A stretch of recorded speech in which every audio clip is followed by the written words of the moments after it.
Saudara Ketua Majelis Kehormatan Mahkamah Konstitusi Jimli Asidiki menemukan ada banyak masalah etik dalam atau di balik putusan syarat usia capres cawapres, dan ternyata ini langkah Gibran untuk mendampingi Prabowo Subianto tidak semulus yang dibayangkan. Lalu benarkah ada pihak yang berencana untuk menjegal perjalanan seorang Gibran Rakabuming Raka untuk menjadi bakal calon wakil presiden? Kita akan bahas bersama dengan Wakil Ketua Umum Partai Gerindra Habibur Rahman melalui sambungan Zoom, dan juga sudah bersama saya sore hari ini di studio Kompas TV di kantor KPU Jakarta, dosen Ilmu Politik Universitas Paramadina Hairul Umam. Selamat sore Mas Umam, dan selamat sore Mas Habib. Selamat sore Mbak Maidop, selamat sore Bang Habib.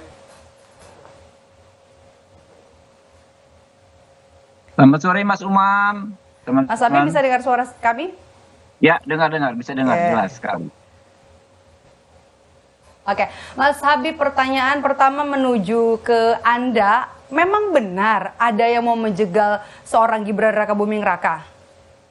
Ya, itu makanya saya mempertanyakan, ada pihak-pihak yang menyampaikan kepada saya soal kemungkinan ada desain, ya, ada operasi rahasia yang intinya adalah secara membabi buta ingin menjegal dan menggagalkan Mas Gibran Rakabuming Raka untuk menjadi cawapresnya Pak Prabowo.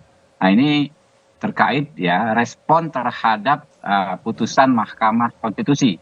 Kita tahu namanya putusan peradilan pasti ada yang suka dan tidak suka. Nah, terhadap putusan yang tidak suka ini, ya, saya memetakan ada dua hal. Yang pertama, ya, adalah intelektual kritis, ya, yang memang sering mengkritisi setiap produk kebijakan atau putusan yang dianggap dari penguasa. Ini wajar, ya. Waktu RUU KUHP, mereka banyak menyampaikan masukan, ya, menolak KUHP karena 1-2 pasal, dan tapi pada akhirnya setelah kita berdialog, berdiskusi, mereka bisa menerima dan akhirnya KUHP disahkan. Nah, di kasus ini, MK ini, ya, nah, kami melihat juga adanya pihak-pihak yang sepertinya bergerak berdasarkan kepentingan, berdasarkan latar belakang politik. Karenanya outputnya adalah tuntutannya sepertinya tidak masuk akal. Ada dua hal, ya, dua hal yang menurut kami dengan logika dasar hukum menjadi tidak masuk akal. Yang pertama soal isu angket terhadap putusan putusan Mahkamah Konstitusi di DPR. Kan kita tahu bahwa Mahkamah Konstitusi itu bidang judisial, bidang peradilan, ya, yang tidak akan mungkin bisa dijadikan objek hak angket oleh DPR yang lembaga legislatif. Angket. Okay. Ya, lalu yang kedua, ya, soal MK-MK ini, ya, MK-MK ini sepertinya juga dijadikan alat, ya, untuk apa yang dikatakan melakukan operasi penggagalan itu dengan tuntutan juga yang seperti nggak make sense, yaitu pembatalan putusan Mahkamah Konstitusi. Kita tahu, ya, di pasal di konstitusi kita pasal 24C bahwa Mahkamah Konstitusi itu mengadili pada tingkat pertama sekaligus terakhir yang putusannya bersifat final. Ya, jadi tidak akan mungkin bisa dibatalkan oleh lembaga apapun. Nah, MK-MK ini mau digiring, ya, secara tidak sehat, secara cheating untuk membatalkan putusan Mahkamah Konstitusi. Ya, ini kita lihat sekali, dan faktanya, Mbak, ya, namanya Dewan Etik atau sekarang Mahkamah Kehormatan tidak pernah bisa membatalkan putusan Mahkamah Konstitusi. Kita merujuk beberapa kasus penting nih, tolong jangan dipotong, ya. Pertama, kasus tindak pidana korupsi yang dilakukan oleh Akil Mukhtar. Ya, dia mengadili beberapa PHPU, perselisihan hasil pemilihan umum kepala daerah, ya, Gunung Mas, Lebak, ada daerah di Sumatera Selatan, melakukan tindak pidana korupsi, menerima suap. Dia dijatuhi pidana dan pidananya inkrah, tetapi, ya, putusan tindak pidana tersebut tidak membatalkan, ya, putusan Mahkamah Konstitusi yang jelas-jelas diwarnai oleh suap.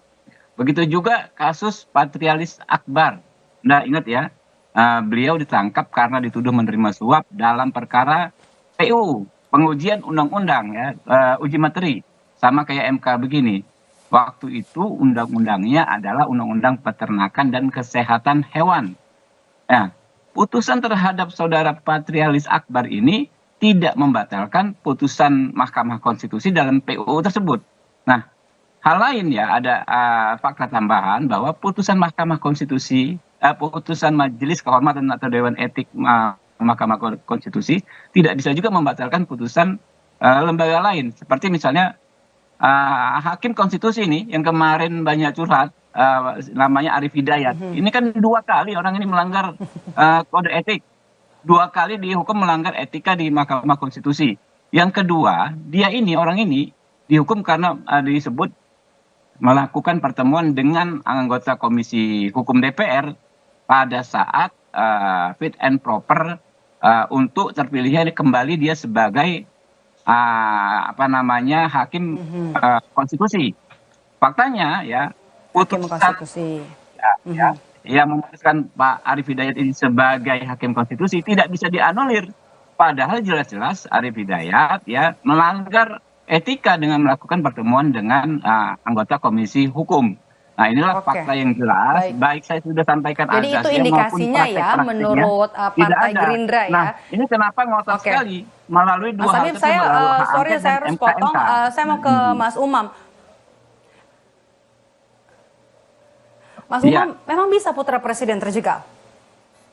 Terjegal dalam konteks pencapresan ini? Iya, betul.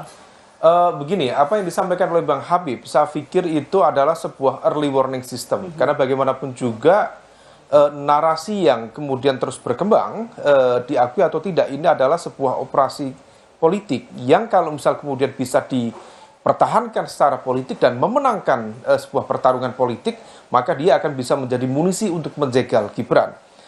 Dalam konteks putusan Mahkamah Konstitusi, memang betul yang disampaikan oleh Mas Habib tadi, bahwa itu bukan atau tidak bisa dijadikan sebagai objek dari hak angket yang dimiliki oleh DPR. Kita tahu di Undang-Undang Susduk, susunan kedudukan MPR, DPR, DPRD, ada satu hak yang dimiliki oleh DPR, dalam konteks ini adalah hak angket. Hak angket itu diarahkan untuk melakukan investigasi, tapi terkait dengan konteks praktik administrasi pemerintahan. Jadi bentuk pengawasan dari legislatif kepada eksekutif. Nah, di dalam konteks ini, legislatif dalam konteks putusan Mahkamah Konstitusi memang tidak bisa dijadikan sebagai objek investigasi. Meskipun demikian, kalau misal kemudian pengusul hak angket ini kemudian mencoba untuk menggeser strateginya yang diuji bukan dari putusan Mahkamah Konstitusi, tetapi kalau misal ada dugaan dari elemen di lingkaran kekuasaan, baik itu presiden atau barangkali nama-nama yang sering disebut di sekitar presiden, let's say misalnya menteri sekretaris negara, atau elemen-elemen yang dianggap sempat mengkomunikasikan bagaimana dugaan intervensi, kemudian konflik of interest atau benturan kepentingan, itu kalau misal memang betul terjadi, maka setidaknya ini akan bisa menjadi sebuah novum atau bukti baru di dalam konteks menguji kembali keabsahan dari putusan Mahkamah Konstitusi. Tetapi memang betul, ini yang kemudian nanti akan cukup banyak perdebatan. Karena di Undang-Undang Dasar Konstitusi kita, pasal 24, itu dijelaskan bahwa putusan dari Mahkamah Agung, Mahkamah Konstitusi, memang bersifat final and binding, jadi final dan mengikat. Tetapi pada saat yang sama, tentu kalau misal kemudian ada bukti-bukti yang kemudian bisa diarahkan untuk men-challenge, apakah kemudian ada konflik of interest dan sebagainya, maka kemudian bisa diarahkan pada konteks undang-undang kekuasaan kehakiman. Nah, karena bagaimanapun juga memang ini yang nanti akan menjadi persoalan. Apakah kekuasaan kehakiman dalam konteks ini yang diatur oleh undang-undang, terutama di pasal 17, itu kemudian harus tunduk seharusnya terhadap undang-undang dasar yang lebih tinggi. Tetapi kalau misal memang ada bukti-bukti yang sekiranya kemudian bisa membuktikan ada benturan kepentingan, ada aspek nepotisme yang menjadi bagian dari delik pidana, maka kemudian itu bisa dijadikan sebagai upaya baru untuk men-challenge kembali, mungkin barangkali sifatnya tidak secara otomatis akan menggugurkan putusan Mahkamah Konstitusi yang kemarin, tetapi harus ini sifatnya delik aduan, harus ada yang mengajukan aduan baru untuk kemudian diuji dengan komposisi majelis hakim yang baru di Mahkamah Konstitusi. Sepertinya terlihat cukup khawatir dari Koalisi Indonesia Maju terhadap apa yang proses yang bergulir saat ini di Mahkamah Kehormatan MK. Memang sebegitu khawatir, sebegitu besar kekhawatiran dari Koalisi Indonesia Majukah? Kita lihat, nanti akan kita bahas lagi usai jeda. Tetaplah bersama kami di Rumah Pemilu.